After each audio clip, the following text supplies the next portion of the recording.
Selamat malam, Jemaat GKI Harapan Indah dimanapun Bapak Ibu sekalian berada. Pada malam hari ini saya akan membacakan firman Tuhan yang terambil dari Kisah Para Rasul pasal 9 ayat 36 sampai dengan 42. Di Yope ada seorang murid perempuan bernama Tabita, dalam bahasa Yunani Dorcas. Perempuan itu banyak sekali berbuat baik dan memberi sedekah. Tapi pada waktu itu ia sakit lalu meninggal. Dan setelah dimandikan, mayatnya dibaringkan di ruang atas, Lida dekat dengan Yope. Ketika murid-murid mendengar bahwa Petrus ada di Lida, mereka menyuruh 2 orang kepadanya dengan permintaan, "Segeralah datang ke tempat kami." Maka berkemaslah Petrus dan berangkat bersama-sama dengan mereka. Setelah sampai di sana, ia dibawa ke ruang atas dan semua janda datang berdiri dekatnya sambil menangis. Mereka menunjukkan kepadanya semua baju dan pakaian yang dibuat Dorcas waktu ia masih hidup. Tetapi Petrus menyuruh mereka semua keluar, lalu ia berlutut dan berdoa. Kemudian ia berpaling ke mayat itu dan berkata, "Tabita, bangkitlah." Lalu Tabita membuka matanya dan ketika melihat Petrus, ia bangun lalu duduk. Petrus memegang tangannya dan membantu dia berdiri. Kemudian ia memanggil orang-orang kudus beserta janda-janda, lalu menunjukkan kepada mereka bahwa perempuan itu hidup. Peristiwa itu tersiar di seluruh Yope dan banyak orang menjadi percaya kepada Tuhan. Bapak Ibu sekalian, jarum dan benang merupakan benda yang sederhana, benda yang kecil, benda yang murah, benda yang mudah didapat dan ditemukan dimanapun juga pada saat ini. Tetapi Bapak Ibu sekalian, tahukah bahwa jarum dan benang itu di dalam Alkitab bisa menjadikan dan membawa dampak yang luar biasa bagi kehidupan orang lain? Hal inilah Bapak Ibu sekalian terjadi dalam hidup Dorcas yang kita baca dalam Kisah Rasul 9 ayat 36 sampai 42. Hanya dengan bermodalkan jarum dan benang, kehadiran Dorcas berdampak besar bagi orang-orang di sekitarnya. Bapak Ibu yang kasih dalam Tuhan, seolah-olah jarum dan benang menggambarkan siapa Dorcas itu sebenarnya. Bapak Ibu, Dorcas bukan seorang perempuan yang luar biasa. Dia hanya seorang perempuan yang sederhana. Satu-satunya keterampilan yang dimilikinya hanyalah menjahit. Tidak banyak orang yang menghargai kemampuannya dalam hal menjahit, karena sudah semestinya seorang perempuan itu bisa menjahit dalam paradigma konsep orang pada waktu itu yang sangat patriarkal, yang dimana perempuan tidak diakui, Bapak Ibu sekalian, identitasnya. Tidak banyak orang yang menghargai Dorcas. Tetapi Bapak Ibu sekalian, tahukah bahwa hanya Dorcas, seorang perempuan di Alkitab yang disebutkan sebagai murid Kristus. Dia mendapatkan sebuah identitas yang tidak dimiliki oleh perempuan lainnya. Meskipun dia seorang wanita sederhana, tetapi Dorcas disebut sebagai murid Kristus. Inilah yang membedakan Dorcas dengan perempuan lainnya. Meskipun dia sederhana, tidak punya keterampilan yang luar biasa, tidak punya kekayaan yang luar biasa, tetapi Dorcas itu berkenan di mata Yesus, berkenan di mata Allah. Dorcas ketika menerima Yesus dalam hidupnya sebagai Tuhan dan Juru Selamatnya, dia memberikan hidupnya secara total kepada Tuhan. Dia memberikan imannya kepada Kristus, dan dia mewujudkan imannya di dalam perbuatan baiknya, yaitu dengan menjahit, Bapak Ibu sekalian, dan memberikan hasil jahitannya itu kepada janda-janda di daerah Yope. Nah, Bapak Ibu sekalian, beberapa penafsir berkata bahwa daerah Yope itu kenapa banyak janda-janda? Karena banyak suami dari para janda itu, Bapak Ibu sekalian, meninggal karena kapalnya karam di tengah laut, sehingga mereka tenggelam dan kehilangan suami mereka. Nah, Bapak Ibu yang kasih dalam Tuhan, para janda pada waktu itu merupakan sebuah kaum golongan yang seringkali tidak diperhatikan, malah diabaikan. Kehidupan mereka sangat susah, kehidupan mereka sangat miskin. Belum lagi mereka harus menghidupi anak-anak mereka. Nah, Bapak Ibu sekalian, melihat situasi janda-janda itu, timbullah panggilan di dalam diri Dorcas untuk bergerak melakukan sesuatu bagi janda-janda itu. Apa yang dia punya, talenta yang dimiliki oleh Dorcas, dia pakai untuk berbagi berkat bagi orang lain, sehingga Bapak Ibu sekalian, iman dari Dorcas diwujud nyatakan lewat aksinya pada waktu itu. dengan menolong para janda yang ada di dalam memberikan mereka pakaian-pakaian dari hasil jahitan jarum dan benang dari tangan Dorcas. Bapak Ibu sekalian, biasanya orang-orang yang punya kekuasaan, punya pangkat yang tinggi, dibekali oleh atribut-atribut yang menyertai dirinya. Seperti seorang Musa, Bapak Ibu sekalian, dibekali oleh Allah dengan sebuah tongkat yang menandakan kepemimpinan Musa bagi umat Israel.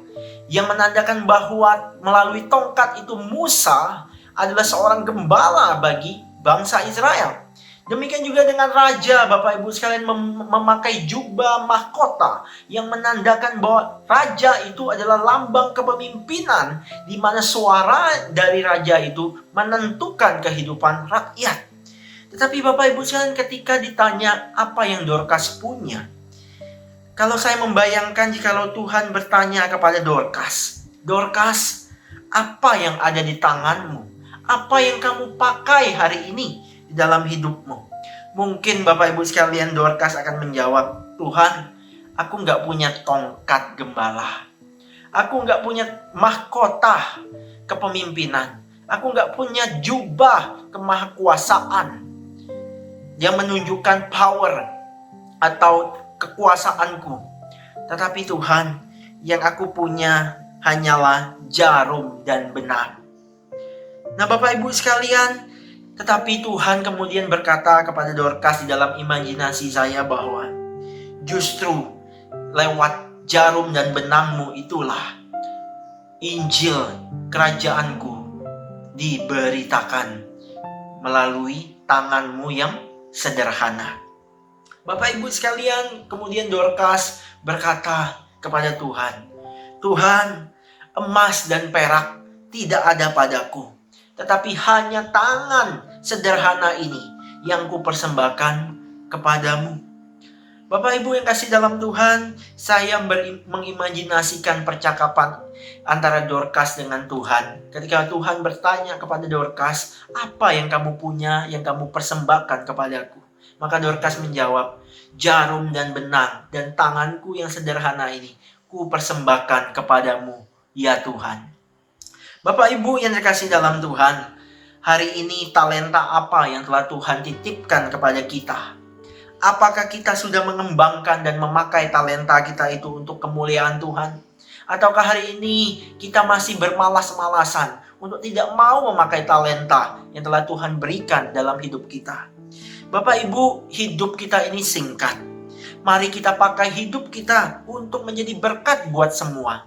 Dorcas, dia memakai kehidupannya, dia memakai apa yang dia punya, dia memakai hidupnya untuk menyatakan kemuliaan Tuhan.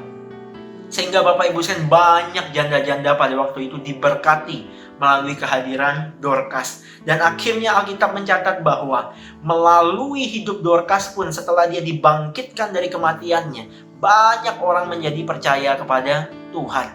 Bapak Ibu sekalian, pemberitaan Injil, kesaksian hidup, jangan pernah terpikirkan untuk dimulai dari satu hal yang spektakuler.